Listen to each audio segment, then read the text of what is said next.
Pessoal, tudo bem com vocês? Eu espero que sim! Bem-vindo ao canal Fute Análises e no vídeo de hoje a gente vai deixar um pouquinho o futebol de lado. Amanhã ele volta, hein, com a análise do jogo do Flamengo e São Paulo, mas hoje a gente vai deixar um pouquinho aí de lado, aproveitar que começou as Olimpíadas e falar um pouco da história desse torneio tão emblemático, tão importante e tão histórico quanto é as Olimpíadas. Enfim, eu espero que vocês gostem do vídeo, então sem mais demoras, simbora! Você já se perguntou por que o nome do torneio é Olimpíadas? Tenho certeza que já. Bem, para a gente responder essa pergunta, a gente tem que voltar no tempo lá para a primeira edição, para 776 a.C. Bastante tempo, né? E para a gente entender o porquê que as Olimpíadas foram criadas e como funcionavam, a gente tem que primeiro entender qual era o contexto político da Grécia naquela época. Bem, a Grécia como um país unificado ainda não existia.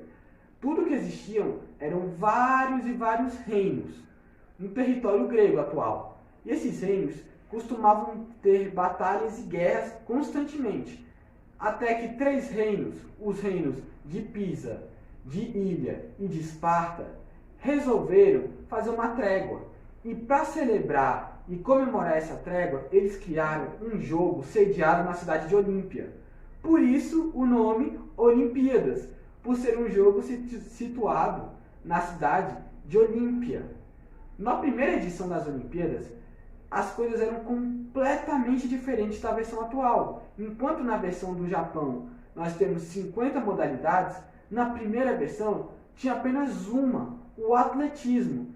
E mesmo assim, tinha uma série de regras para você poder competir. Primeiro, você tinha que ser grego, não poderia ser estrangeiro, você tinha que ser um homem livre, não poderia ser escravo, e você teria que ser homem.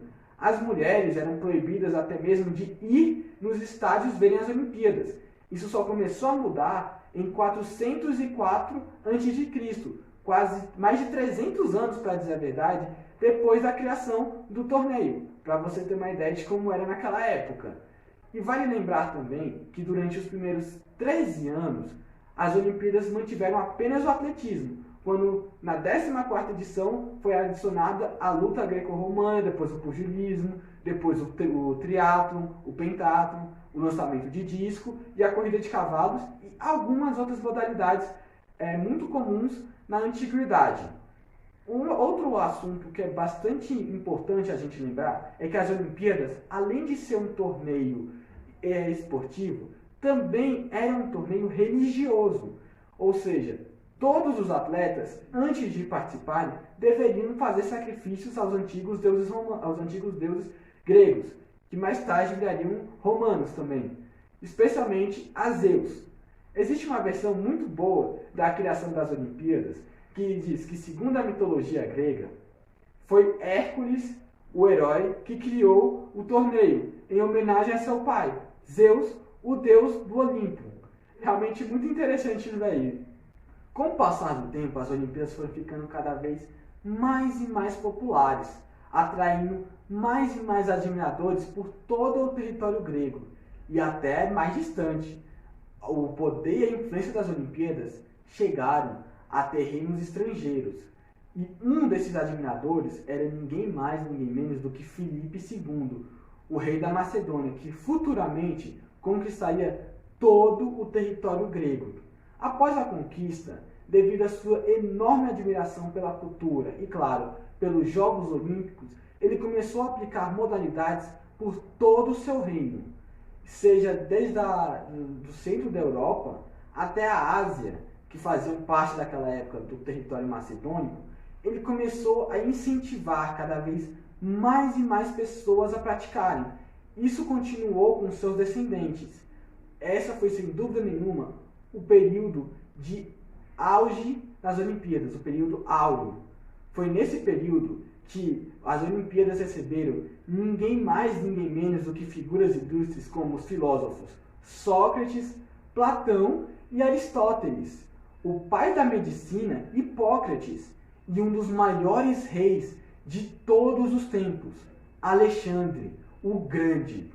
sem dúvida nenhuma, as Olimpíadas eram mais populares do que nunca. Já eram, nesse período, o torneio mais relevante do mundo. Por mais de 200 anos, as Olimpíadas foram o maior e mais bem-sucedido torneio da antiguidade, recebendo até mesmo a presença de ilustres personalidades históricas. Mas, como diz aquele ditado, nada dura para sempre. O Império da Macedônia caiu e, em seu lugar, uma nova superpotência mundial surgiu. Os romanos, com um poder militar nunca visto antes, dominou todos os seus vizinhos, incluindo os gregos, claro. Boa parte da cultura grega foi unificada e sincretizada à cultura romana, mas as Olimpíadas não foram uma delas. Eles até tentaram colocar os Jogos Olímpicos em Roma mais de uma vez, mas infelizmente o público romano não gostou muito do funcionamento dos jogos, porque eram jogos muito simples e eles gostavam de coisas mais brutais, mais emocionantes, como a luta de gladiadores. A única modalidade que de fato fez bastante sucesso com os romanos foi a corrida de cavalos, e mesmo assim ela foi modificada para ser mais violenta, mais brutal, para atender às expectativas romanas. Mas apesar desse fracasso e, de certa forma, o decrescimento das Olimpíadas de modo global, ela ainda era muito popular dentro do seu país natal, a Grécia. Então os romanos permitiram que os gregos continuassem celebrando as Olimpíadas de 4 em 4 anos em seu território. E isso perdurou por 500 anos, até nós chegarmos ao século IV depois de Cristo, uma época de mudanças, o século da mudança em Roma. Por quê? Porque foi nesse momento que Roma se tornou cristã. E o que a conversão para o cristianismo tem a ver com as Olimpíadas? Simples. As Olimpíadas, como eu já falei, é um torneio muito voltado para a religião grega. Até essa época, os competidores tinham que fazer sacrifícios aos deuses gregos, especialmente a Zeus, que era o maior e mais poderoso deus grego. Com a conversão do Império Romano, incluindo dos gregos, as Olimpíadas se tornaram um torneio mais desvalorizado, porque à medida que os gregos se convertiam, eles não queriam fazer parte de um torneio que celebrava uma outra crença. E isso fez com que em 369 a última edição oficial das Olimpíadas acontecesse. Principalmente pela falta de público e pela falta até mesmo de atletas, essa edição ficou marcada como a última de maneira oficial.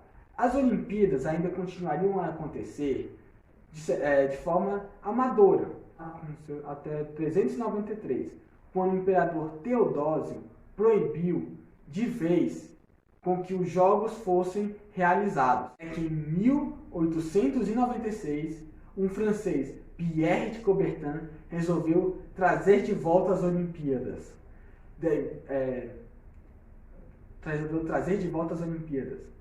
Trazendo consigo o valor inicial delas, de celebrar a paz entre diferentes povos e nações, que é as Olimpíadas modernas, as Olimpíadas da era atual. Bem, pessoal, esse foi o vídeo. Eu espero que vocês tenham gostado, de verdade. Espero que vocês deixem um like, que vocês compartilhem. Deu bastante trabalho, que eu tive que pesquisar bastante sobre como começou as Olimpíadas, a era, essas datas. É uma coisa que dá bastante trabalho. Então, por favor, deixem um like, se inscrevam. E um desafio aqui para vocês. Se esse vídeo chegar a 30 likes antes do final do mês, eu faço a parte 2, contando a história moderna das Olimpíadas. Então, conto com vocês. Espero vocês no próximo vídeo. Até lá. Falou!